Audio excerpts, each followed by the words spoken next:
Hi everybody, I'm Liron Cohen. And I'm Mimi Torchin. And we're Lady Parts TV. And we have some music accompaniment from the apartment upstairs. Hi everybody, we are very thrilled to bring to you this interview. About a year ago, we talked to you about a movie called Feeling Seen, which was doing crowdfunding to get it, hopefully getting started. And many of you helped. Thank you very much. Very much. Thanks to all of you. Beth Ryne, who is the filmmaker, who's the creator of this film, has been hard at work. And we wanted to catch up with her, see what she's been up to, see what she is about to be doing. Let me give you a little hint. She's been talking to a lot of really interesting people. And she is a very fascinating person, very articulate, very passionate. I think you're going to like her a lot. Absolutely. And this is hopefully just the first of a series of interviews where we'll be following her up and see what she's been doing, checking up with her and hearing more exciting things about the project as it's being created. We have a little reel for you. Some of it this is the first time some raw footage. Yeah, raw footage, so it's a little rough, no color correction or anything. But it is hopefully a first look of a lot of it. And then we're going to be talking to Beth. So check it out. TV, like it or not, is a huge, powerful force. And I want to just reach everyone on earth. I just want to hug people. I just want to give them some hope. And what a vehicle to do that. I feel like there's a sense of there's only room for one, right? I'm never going to get on Orange is the New Black because Leah Delaria exists. It's just never going to happen. They're never going to put the two of us in a thing, right? But they should. And you would see we're not all painted with the same brush. We're people. 20 years ago, I was like breathlessly waiting for the episode where Ellen comes out. And like today, it's like, oh, another actor comes out and it's no bigs. Media changes things, and I love that. That's great, like. If anything else happens in my life, I don't give a fuck. I will not be a victim of being a lesbian.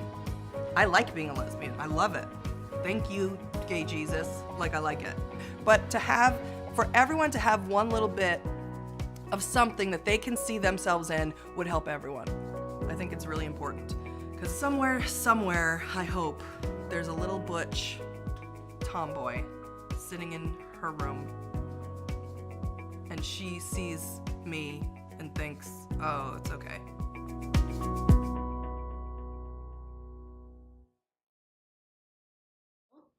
Hi, Beth. Hi, Beth. Thanks for talking to us. We're so excited to bring to anybody who watches to... You mean the millions? The millions of people who are going to watch this and are going to be eager, or maybe not even know, and now going to be eager to know everything that you've been up to, because last time we told our viewers about Feeling Seen, it was about the crowdfunding, and we really wanted to get it going. And since then, you've been at work, doing lots of cool stuff, talking to lots of cool people. So start spilling. Well, first of all, thank you so much for your support during the Kickstarter and spreading the message, because it really helped. Oh, well, we were thrilled. That we just dove in. It's great. So yeah, it's been amazing. We still have a lot to do. We raised $54,000 during that Kickstarter. It's my first Kickstarter. Wow. But I have a great producer, Gretchen Landau, who has experience with crowdfunding. So we just, I know her name. Yeah. She's one of the producers on the feminist film.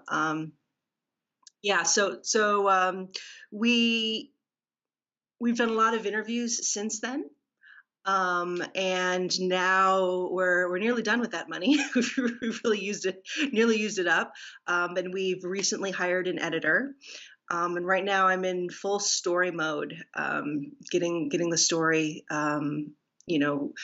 matching up my intentions prior to this round of interviews and going through what it is we've gotten and seeing what the story really is.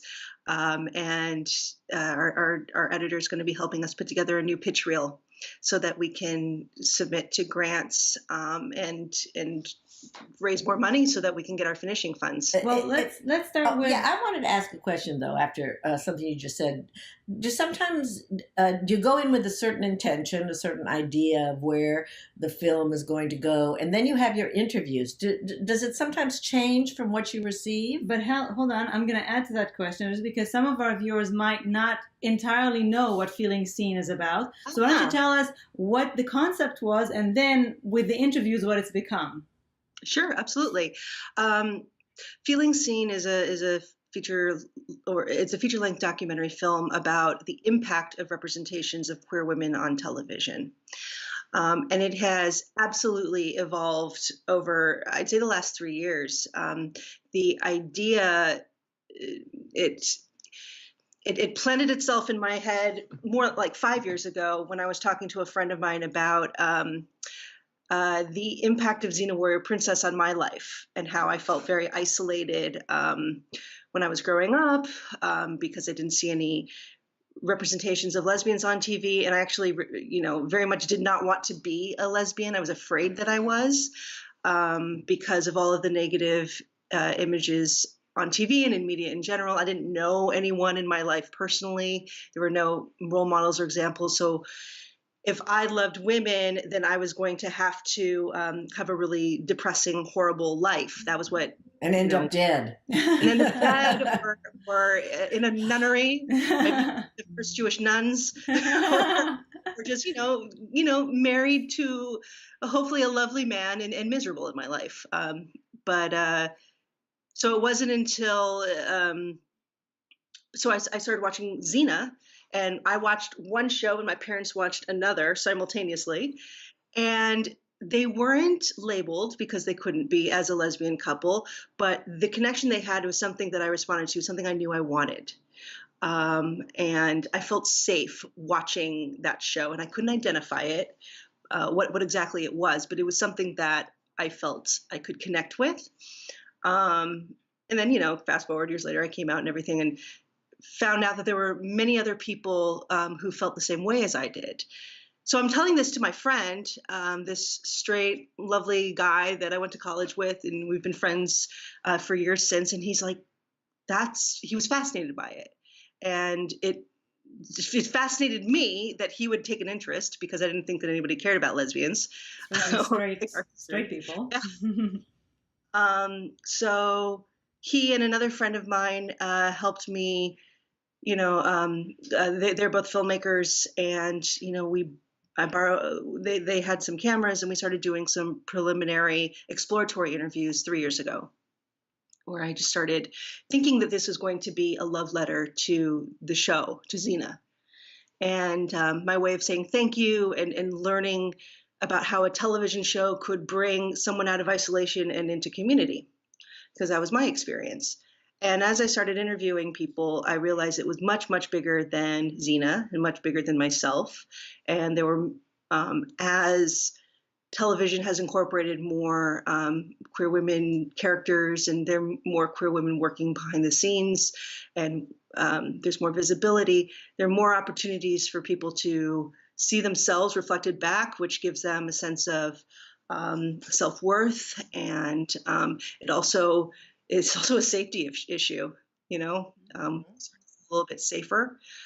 And so it started to become an investigation on representations of queer women on television beyond that show. That show is the impetus. Before you tell us about how it's changed and evolved since you've started the interviews, you've interviewed some really, really, really. How did you get to those people? I mean, just throw a few names. Just name drop shamelessly. I've been very fortunate. I've interviewed Lucy Lawless and Renee O'Connor, who were Xena and Gabrielle. Yes. Which 16-year-old me was screaming, and 38-year-old me. Must have been mind-blowing. The commonality in human beings is that we all fear rejection of the group, right? We fear shame. We feel being ostracized from the group. It's common to every human being. But if you grow up and you're legitimately a minority and you don't see yourself represented anywhere in your field of view, then you're going to feel that more starkly. So they they found a loving, accepting community where your sexuality or your gender really are the least interesting thing about you. And you can just be free. It's about freedom, isn't it? So that was a very beautiful thing about those fans. Those were actually kind of difficult interviews because I know so much about the show and their trajectory and response to the fans that I was trying to marry what I know and what they've said over and over again for the last 20 years with what people who don't know the story don't know. So anyway, I've interviewed the showrunners from One Day at a Time, Gloria Calderon-Kellett and Mike Royce, and Isabella Gomez, who plays Elena, and two of the writers, Michelle Badillo and Janine Brito. I interviewed the showrunner from Vita, Tanya Sriracho, Love that and show. it's great. I'm really excited about season 2. Really excited. Me too. One of the actors, Sarah, I can never pronounce their last name properly. The wife. Eddie. The wife. Yeah. Eddie. Eddie, thank you. Thank Eddie. you. Wow. Showrunners from The on you. Fosters, Peter Page, Bradley Bredewig, and the amazing Joanna Johnson. Oh, yes. And Sherry Som, right? And Sherry Som. She was Yes. one of my first interviews, actually. She's so wonderful. And I think she gave the project and me legitimacy. So a huge thank you to her and her agent. She's a wonderful girl. I've known her for many, many years, since her soap days. Yeah, an incredible actress. Oh my goodness. So it's been, and we have more coming up. Now, I have actually a lot of questions to ask you about representation and some points that you brought up. But before I do, I have to ask this. The L Word is coming back. Any thoughts about interviewing those ladies? Oh, I've tried. I'll bet. Yeah, They're hard to get. I'm actually interviewing Eileen Chaikin I was on just going to say. on Thursday. Oh, my She God. would be the most insightful get you could have. That would be so amazing. Oh, great. So you've heard it here first. Eileen Chaikin is going to be in the movie. Oh, I'm so Thrilling. excited. She's so amazing. excited. And I'm also interviewing Liz Feldman, who was one of the writers, and she is the showrunner of another show that I'm very excited about. That's going to be on Netflix called Dead to Me. Oh, I've heard about that. Who is in that? Christina Applegate and Linda Cardellini. Right. Fantastic. Oh, and there's also another show that sounds interesting. Is that show with Jennifer Aniston and Tig Notaro? There was the first. Oh, yeah. The first, yeah. Well, I'm just thinking how much different, and it is amazing what 5 years can mean, how much different the landscape must be from when you came up with this concept to where we are now. We're not,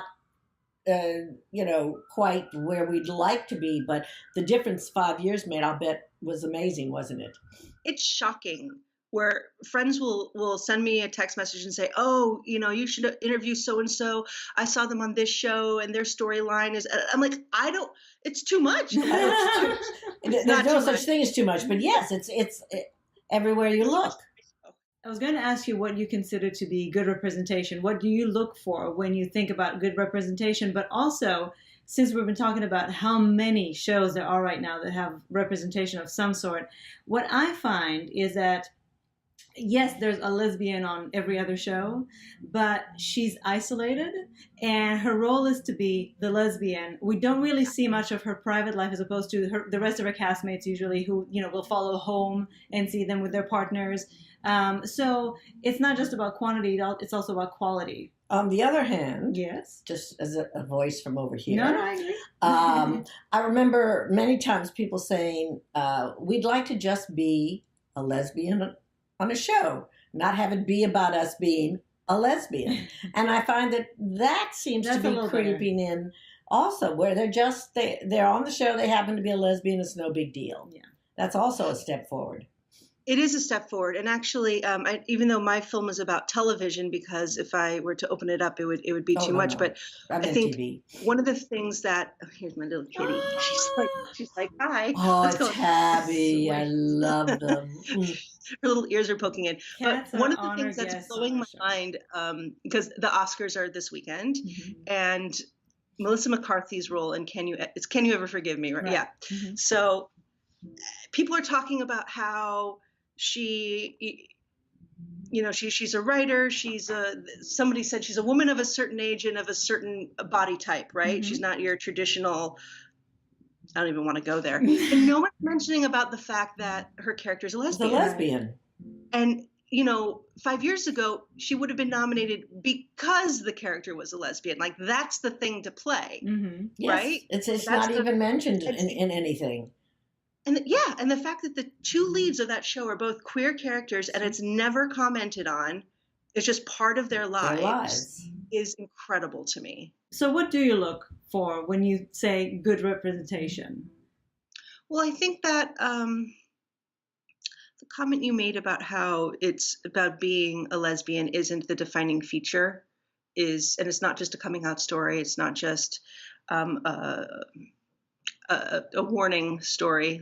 If you are a lesbian, then you're going to lose your job, and et cetera. I mean, those stories are important because they happen, right? And I don't think that we should dismiss the coming out stories and the tragic stories. But if it's all that we have, then it's all that will be reproduced in society. So these stories of people where being a lesbian is just a part of who they are, it's not the main thing about them, I think is really, really important. Some examples. Let's see.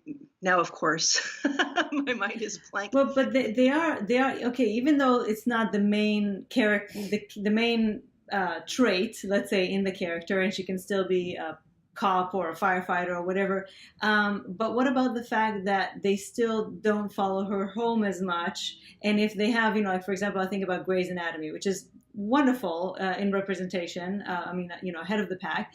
And I think about Arizona and Cali. And at the time, even though they are all obsessed with sex, and they would have a sequence of all the different characters, the different couples in bed, and Cali and Arizona's would be the shortest and the most sanitized, and it's still. But that was still ABC network about 5 years ago. It's amazing how quickly things are changing. I mean, I think one of the best representations now is One Day at a Time, where it's embraced but complex. Yes, the mother and the grandmother can wrestle with their feelings of. I mean, I think this is what we see a lot now, where people feel like they want to be supportive and yet they have to wrestle with their own disappointment or fear because. Fear, and then there's the generational and cultural questions that they have to get through. Absolutely. Or I loved how in The Shy, one of the characters has two moms, and it's just how it is. We need more stories about all kinds of lesbians. Right. I think that the Thanksgiving episode of Master of None was one of the most. Oh my God, that was probably the most groundbreaking, influential moments on television I've seen. That was Lena Waithe's episode. Okay, we'll have to look for it. It's so important and beautiful. It's real and true, and it shows the struggle and how the family's trajectory. It's a little bit like Moonlight in that it's 3 moments in her life. Different, or it's more than 3.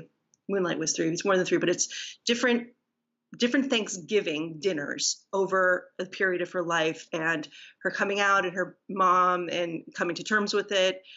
Angela Bassett was her mother, which was now we have more of an incentive even. Yeah. But that's also not a story we see a lot. We don't see Black women stories. We don't see women who are, for lack of who are more butch or androgynous. Another thing about representation is who defines desirability, right? That's a very good point. An excellent point, because most lesbians that you see on television are still very the male fantasy. The male fantasy. Absolutely, and. I mean, I interviewed one person in the exploratory interviews 3 years ago where she was like, we're more than just the gym teacher, but we love our gym teachers too. And that was so important, because what's wrong with being a gym teacher? Right. What's wrong with, I mean, I limited myself because I didn't see me on TV. So I thought there was something wrong with me. And I mean, this film is all about feeling seen, right? And yet I realized I don't want to be seen. Like, I still have like body shame and all sorts of stuff because, you know, limitations that I've set for myself. Well, that is also in the intersection of women's, what kind of women do you see on television in general? You know, so when you take it down to lesbians, it's even more limited. But women in general don't get represented in various, you know, sizes. It's a little better now as far as women in general, because there's all kinds of roles to be played. Doesn't have to have anything to do with sex. So. So on that note, actually, my favorite is Wentworth. And that, which I know you're big fans of that too. Oh, we've heard of it. You've heard of that show called Wentworth. And that's Ruchi Talmor, who's this wonderful professor that I interviewed during the exploratory phase, talked about how prison shows, even though they're problematic, because there's that trope of you know, you can only meet women in prison, it's an ecology of women, right? You have, it's not the one token lesbian, the one token person of color, the one token whatever. So there are many, many, many sexualities and gender identities in that kind of environment. And you can have people who are heroes and villains and everything in between. And you're not, and if someone is killed, it's not a personal death, because there's many, many more. It more really to is come, exactly. Yeah, and it's all ages and sizes. And I find generally that foreign shows are a little better about that, especially British shows, but foreign shows in general are a little better about not being so, you know, the American shows are more glamorized, and they have more of a certain, I think, stereotype that they adhere to more than foreign shows. But I wanted to ask you about, so now, I mean, you know, the more progress there is, new problems come up. And now that there are so many characters to play, I've been hearing more and more this complaint of gay actors should get to play gay characters, much like, of course, trans actors should play trans characters. Well, that's a little different, I feel. But anyway. Yes, but I've heard more and more of that complaint. At the same time, you know, for example, Neil Patrick Harris, we're like, yay, look at him playing this, you know, straight womanizer. So we show that we're not boxed into one category. And at the same time, I've even given the argument that, at least up until now, if a straight actress whose career could have been ruined by playing a gay character, if she was willing to do that, I applaud her. So there's all these other complexities, and we want to be able to play every kind of character, and so it might be, you know, something that should go the other way around too. So. As a casting person, especially, what do you think about that? It may be a little controversial, but yeah, because my background is in acting, it's in theater, and I believe that acting is acting, the work is the work.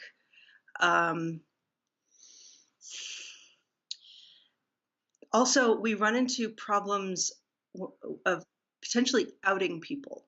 So I've worked on some shows where it's very important, where it's very important to the creatives on the show that certain characters are played by people who are out and proud in their daily life, which is great, right? Because it brings an authenticity, and also there are some actors, just like there are some people in life who don't pass necessarily, right? So then they have fewer roles to play. It's sort of like the example that I give students. You know, there are kind of two types of actors, right? There's the chameleons and those who aren't, and it doesn't mean that one is a better actor than the other. If you look at Daniel Day-Lewis, who is a chameleon, and Tom Hanks, who's not, they're both brilliant actors, but some people can completely transform and others can't. So for those actors who can't, which isn't to say that they should, then maybe casting people who are out and proud in their daily life is opening up roles that they may not otherwise have opportunities to play. On the other hand, you want everybody.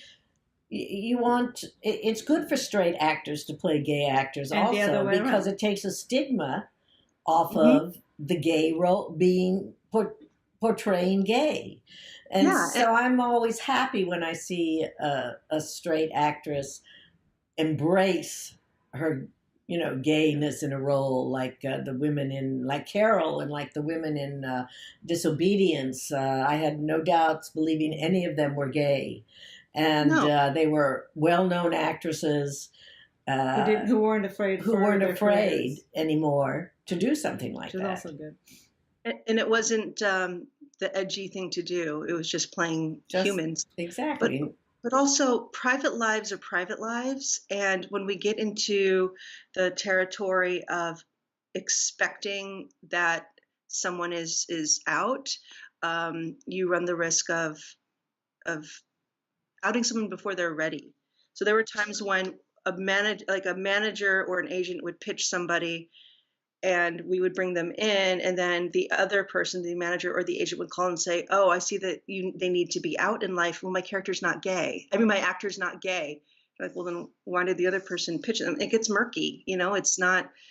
I'm not interested in outing anyone. So it is a conversation that happens a lot when Oh, time. Yeah. So No, it is different with like trans characters and non-binary characters.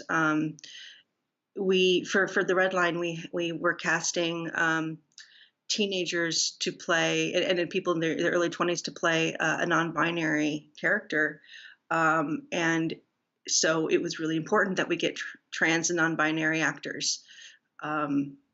So that's for gay characters, for example, is that something that the creator of the show would stipulate? I want an out and proud actor to play this role, or anybody could audition for this role, or is that? Yeah, it's going to be up to the creator, and there are reasons that I support, and for the most part, like, it's really coming from a place of integrity and good intention, and like, talking to GLAAD and helping us find actors who may not have opportunity to audition. They don't have reps, so we don't know about them. So on one hand, there is a really promising push forward, and then on the other hand, there are people who are trying to add diversity to their shows because it's the thing to do, and it's not coming from the right place. Yeah. Well, it's complicated. Things are very complicated. It is, and it's a very It used to be, it wasn't good, but it was more simple. It was simpler, and it was more straightforward. You excuse the term straightforward. Yeah. Now, things are more complicated. There was a director last night at a documentary panel, one of the Academy-nominated directors, Ramel Ross, who said, if there is not diversity of perspective, then diversity means nothing.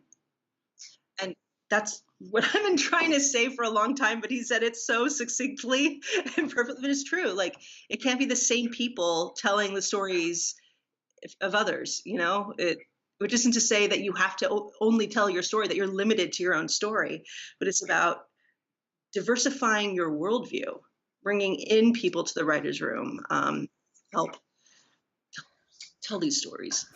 Now, you started talking about Xena and Gabrielle, which it is something that we've talked about over the years, because they were not a couple officially, but so many women found what they've been looking for in that couple. And even though it's gotten better, there are still those. I mean, Rizzoli and Isles, for example, The just tease, recent. the lesbian tease. It there? Is it not there? Is it there intentionally? Are we queer reading this? And my question is, especially as somebody who works in the behind the scenes, nowadays I feel like there's no excuse to do that. Yeah. But I still wonder if it's still the creators wanting to do something and the producers, not letting them. So they're like, if you ever seen The Celluloid Closet, where they had to do everything in subtext, or if it's just Or they had lesbian cues. baiting, just lesbian baiting for the sake of writing and not getting, not having to commit to a lesbian storyline, which might alienate some other viewers. I mean, I've been really lucky in that I haven't had to work on projects like that. It could be, but no, I don't think there is an excuse anymore. I think the only time to tell a story like that is if you're telling that story. About About friends. a time things had to be subtextualized. Oh, yeah. Or sometimes it's just friends who Well, have an attraction for each other that doesn't. Rizzoli Niles? Yes, Rizzoli Niles. That doesn't. That is not Then- gay, then but is talk about talk about it. Yeah. Exactly. Yeah, Yeah. Yeah, don't No, pretend. I Don't felt- pretend like they did. I felt like in Rizzoli and Niles it was intentional. I felt they were playing with us, and I think that's why they alienated a lot of the lesbian viewers who, at the beginning, were happy to play along, and at some point just felt very, very used and abused. that time has passed.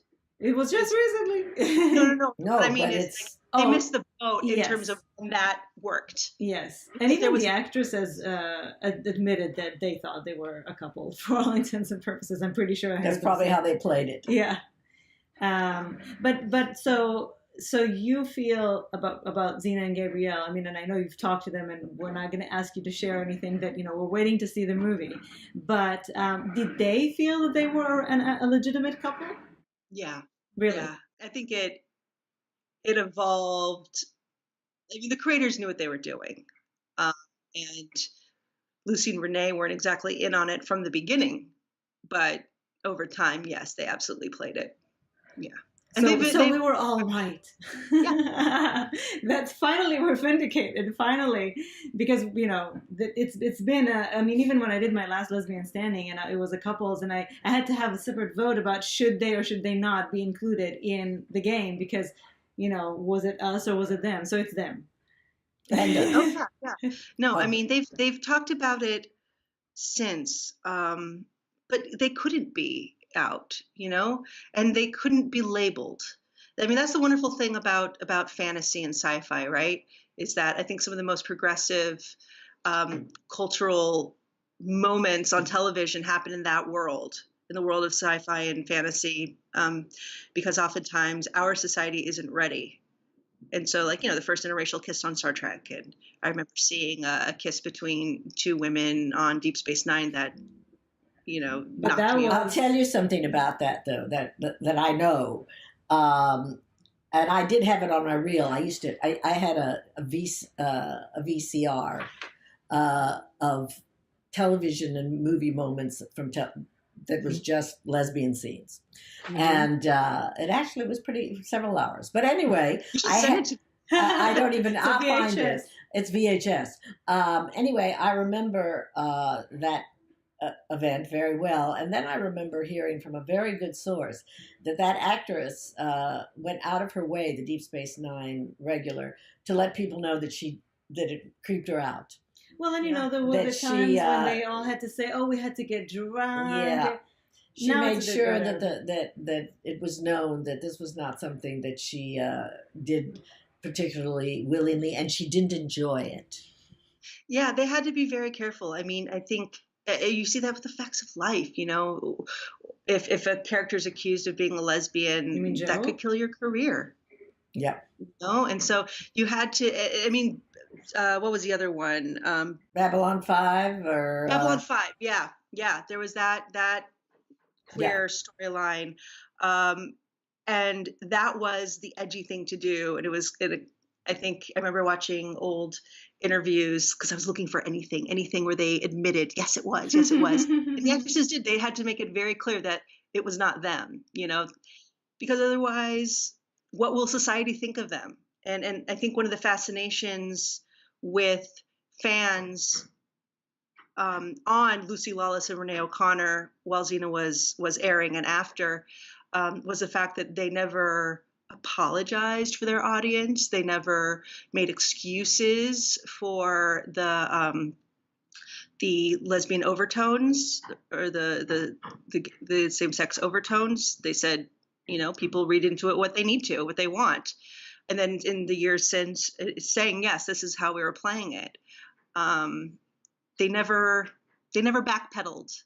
And now when you look, so you can measure the progress actually of how far we've come by how the actresses talk about playing queer characters. So yeah, from Star Trek and Babylon 5 and then to today where Sherry Som and Terry Polo and Isabella Gomez and all these people are, They talking embrace. Well, And they love their characters, and they love each other. And in the middle of all that, I know you also talked to the casting director from Ellen's puppy episode.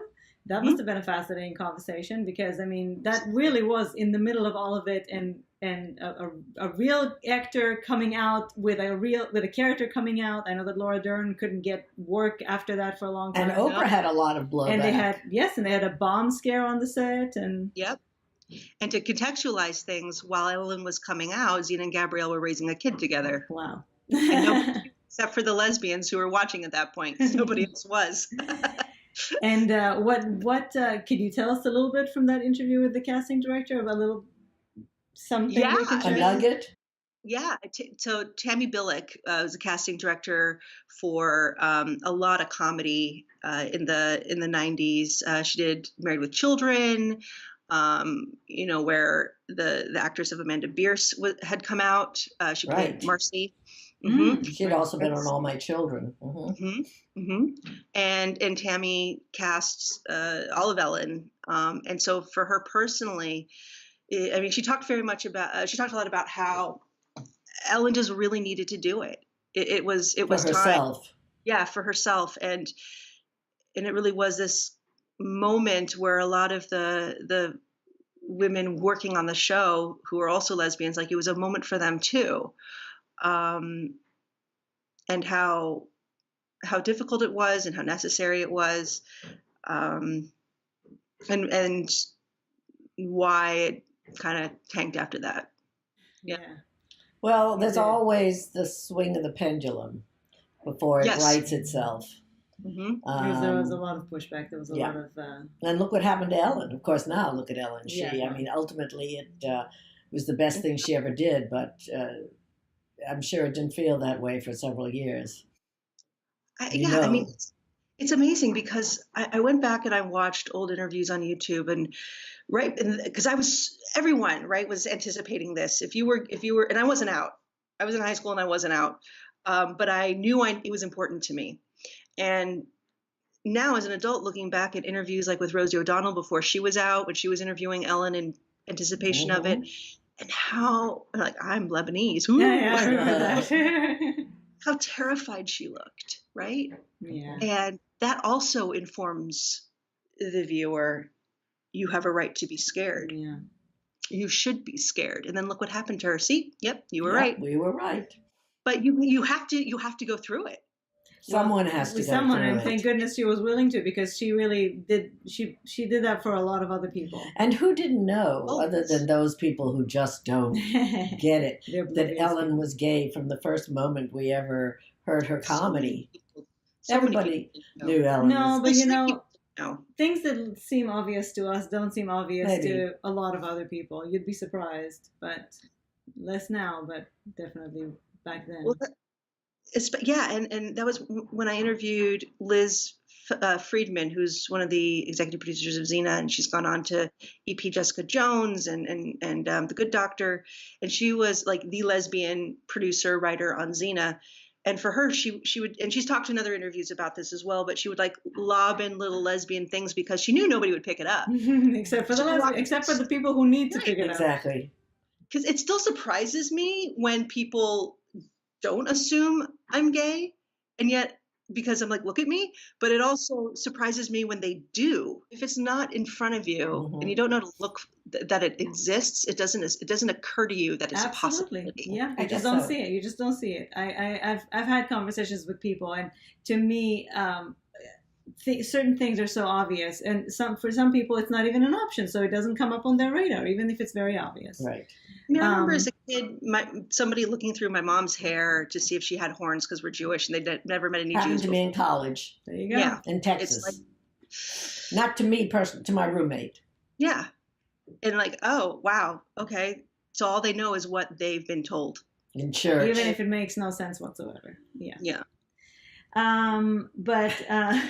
But then she found out you didn't have horns. Yes, and that must have changed her life. And but my that's sister how people educate. Is she watching? Lucky one. So now you're still fundraising, right? You're still Yes. yeah. Okay. So tell us first of all what you need and what you're gonna do with that money. This movie cannot be made without archival footage, and that costs a lot we've of hired an money. editor, and we need to pay her.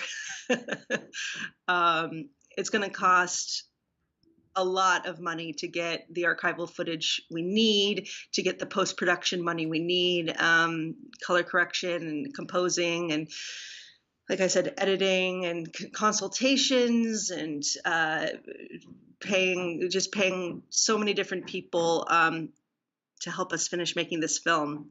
So we are applying for grants, but as we move forward, we're always in need of funds. We may need to go to New York and interview some people out there. Right, let us know. Yeah, no, thank you. So we have a GoFundMe page that is linked to our awesome website. I'm very proud of our website. And everybody can find the wonderful. links in the description for the video and in the blog post and all that stuff. So links are available. Yeah. Here. Yeah, we'll provide the links. And just to maybe incentivize a few people, tell us about who you think moving forward, besides Eileen Chaikin, who I think is huge. Do you have other people lined up? Do you have... Well, I've been trying for the last year to interview Nafisa Williams, who's Black Lightning. I've been trying to interview Samira Wiley. I love Samira Wiley. She'd be a wonderful get. Yeah, I mean... people are very, very busy. I feel like I can't do this responsibly without Lena Waithe. And I've been trying also for the last year to interview Sara Ramirez, who I know is interested, but and Rosie O'Donnell, but their schedules aren't lining up. Of course, I'm going to keep trying to get Ellen. I want to interview Rachel Maddow. Yes, she'd be fantastic on television. But also, in addition to that, more people who have been affected by these shows, and that will hopefully take us outside of Los Angeles. And is that, you mean audience members? Mm-hmm. And how do you find those? I mean, how do you choose them? There's different people that we've interviewed that could potentially be through lines that we're investigating. There's lots of different ways, but I get all sorts of messages now. I mean, we're still in I think we're in the middle phase of this project, and people who are reaching out to me saying, "Can you come to Turkey?" I'm like, "No." Merhaba, güle güle. I would love to, but you have a story to tell. There has to be a way for you to tell your story as well. Like, I'd love to travel the world and find everyone. That's your next film. Don't you have a place on your website for people to submit their stories? I do. That. I do. Feeling seen to me, and just tell us why representation on TV is important. If you saw something specifically that made you feel like it was okay to be who you are, and for the website, for this page, I'm not limiting it to queer women. I want anyone who's ever felt marginalized, because this film is just a microcosm of a larger conversation, and I can only tell my story responsibly. Which is why it's limited to queer women, but it affects all of us. And actually, I'm hoping that this shows how related we really are. That you can be straight and, I don't know, from Ethiopia and relate to this. Yeah. We're hoping that this is the first interview out of many that will catch up with you and follow up and see how you're doing. But I would love to know, just to hear, what do you hope this film will achieve? I want it to achieve two things, if possible. I want people to feel emboldened to tell their stories. I remember interviewing these two women, senior women, Tiger and Marilyn, who are Xena fans, and they're in the sizzle reel. And they would have talked to me all night because I think it was the first time somebody ever gave a damn about their lives and asked them to tell their story. So I want people to feel emboldened to create their own content and to feel like they are part of a community, that they're not alone. And then on the other end of the spectrum, I'd like, I can only hope that people who make the stuff can see the importance of diversity of perspective. It's a very good answer. And also that phrase, diversity of perspective, is really, really important. Yeah. Well, thank you both for making this film. I know it's a lot of hard work that you're getting to talk to some really fun people. I bet it's not all hard work. I want to be best friends with pretty much everybody. I know the feeling. I know the feeling too. And you. Well, you already have us. Good luck on the campaign. I hope that you raise that money fast and furiously, and you can just go straight ahead. I can't wait to see the film. Yes. Thank you so much for your support and giving me the opportunity to talk about this. And this is for all of us. So exactly. I mean, to us, this is a gift that you're giving to all of us. Yes, and this is what we do. Yeah. You know, this is what we need. Why we're here. So yeah, we're happy to be able to share your story and your film with anybody who cares to watch. Yes. We hope a lot of people. So thank you, Beth. Thank you, Beth. If anybody who's watching this wants to contribute to the campaign and help make this film possible, we have links. Go, give now, and we'll see you again, hopefully very soon. Absolutely. Mwah. Thank you. Bye. Bye.